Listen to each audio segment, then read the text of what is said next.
Guys, welcome back to another episode of Bad Movie Night. My name's Chris, and tonight I'm talking about a movie called Phobic. It is a horror thriller written and directed by one Bryce. So the movie's about two detectives who are hunting down this serial killer who's kind of pitting phobias against his victim. And our main character has this sordid past where she may or may not have run into this serial killer before. So I was drawn into this movie pretty much from the bat. I think the opening sequence is pretty interesting. It's right into some action with our main character. And it kind of felt like a low-budget-ish Saw movie. Not that those aren't low budget, but it felt inspired by those.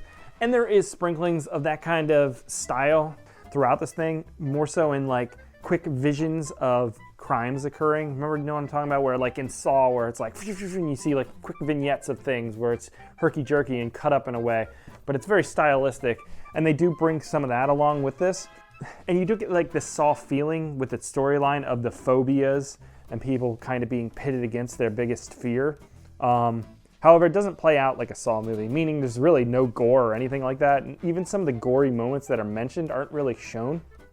This movie has a lot of dialogue. It has a lot of dialogue. It kind of plays out like an NCIS or a Law and Order episode.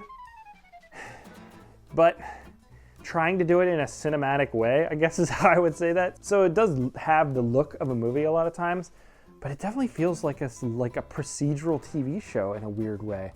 I think my biggest gripe with this movie is just the writing in general. The characters speak in ways that I've never heard anyone speak in my life. It's so melodramatic. Sometimes it comes off like a video game where it's just so overt and like unsubtle in ways that no person ever talks. Like I would never sit down with a person and they would just start spewing out dramatic tales of their life in this way. It kind of feels like a documentary you're watching where a guy is like retelling this dramatic thing that happened to him when he was a child, but it's obviously written in a way to be dramatic for the viewer, and that's how it sounds in this movie. So it feels like insincere drama. Like I don't know how else to describe it. It just, the things these people have to say are just not what humans speak like. And I knew that the only thing more powerful in this world than fear was hope. So I let hope in. I could see it. Brief moments when fear would all but fade away. It's hard to say whether the acting is poor or it's just the writing with the dialogue. I lean towards the latter. I think these actors are doing an okay job with what they're given here. And I just got so bored with the repetition in the movie. And it's not that the storyline isn't going places, but it feels like every scene is almost the same. You come in to a scene, it fades into a sequence. The synth music starts. It starts to build the tension. Characters stare and look at each other and say things that don't sound human. And it feels like we're trying to build tension. We're building so much tension with our words, and we stare and we look at something. Then the scene ends with a boom, a nice little hit, but it's low, it's a bassy hit. And then cut to some sort of exterior drone shot, establishing shot of the next scene. Fade into the scene, and the synth stuff starts over, and we're back at it. It's just every scene plays out like that almost in a way. There are some moments, obviously, that don't, with a little bit of action-y-esque stuff. But yeah, it just got repetitive for me. And so I guess I should say, like when the movie started, I was kind of on board for it. A different take on like a Saw type movie would be kind of fun. But when the kills were all completely toothless and all off screen, it wanted me to focus completely on the story and the characters.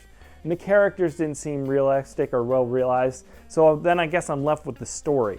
And the story of a killer who focuses on phobias, I guess, is kind of interesting.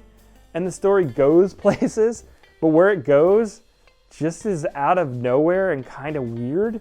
And I don't really want to spoil it, so I'll leave it to you. But the last 20 minutes of this movie introduces like this weird new spin on the storyline, and it just seems so out of place. There's also some moments in the movie that just like have me questioning things. Characters are in a parking lot outside, and then all of a sudden somebody sneaks up on them. Like you wouldn't see them coming. It just seems so obvious that you would, so it kind of sticks out as like you roll your eyes like, why would that happen?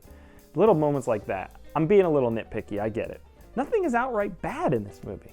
You know, the look is okay. There are some questionable shots. Like look at the shot right here. Like immediately, to me, what my eyes are drawn to is the basketball net and not the characters in the scene. So the camera movement looks okay, And if that basketball net wasn't in the background, I'd say the framing was okay, but that's where my eyes are being drawn to, and I think that's like important when you're making a movie and you're framing a shot. It's like, where are my eyes being drawn and what's the important aspect of the scene? How can I improve the story in the moment with the camera? And to me, this scene just had me thinking about this basketball net outside the window. So yeah, I wasn't the biggest fan. I wasn't really that bored with it either. That's the thing. Like, it does feel a little unique in some ways, the procedural aspect, but it does feel like a play. Like, it feels like these people are pretending, and I get it. They're actors. Everybody's pretending in some way, but it doesn't feel authentic. Nothing feels authentic. They don't feel like real detectives. They don't feel like real police. The tension doesn't feel authentic. The characters with their dramatic backstories doesn't feel real. Nothing feels real in this movie. And so it was very forgettable and just kind of a weird experience. I don't know how else to say it. There's some talent involved in this. I don't want to be completely shitting all over this. Some talent. The shots, you can tell what's going on. The sound design is all right. The music, while I think was written well, wasn't completely used effectively all the time. And like I said, the actor seemed okay, but just this material they were working with didn't seem to work, at least for me. So that's going to do it for Phobic. It's out now on VOD if you want to check it out. If you liked it, let me know down below. And otherwise, I'll catch you here next time, guys.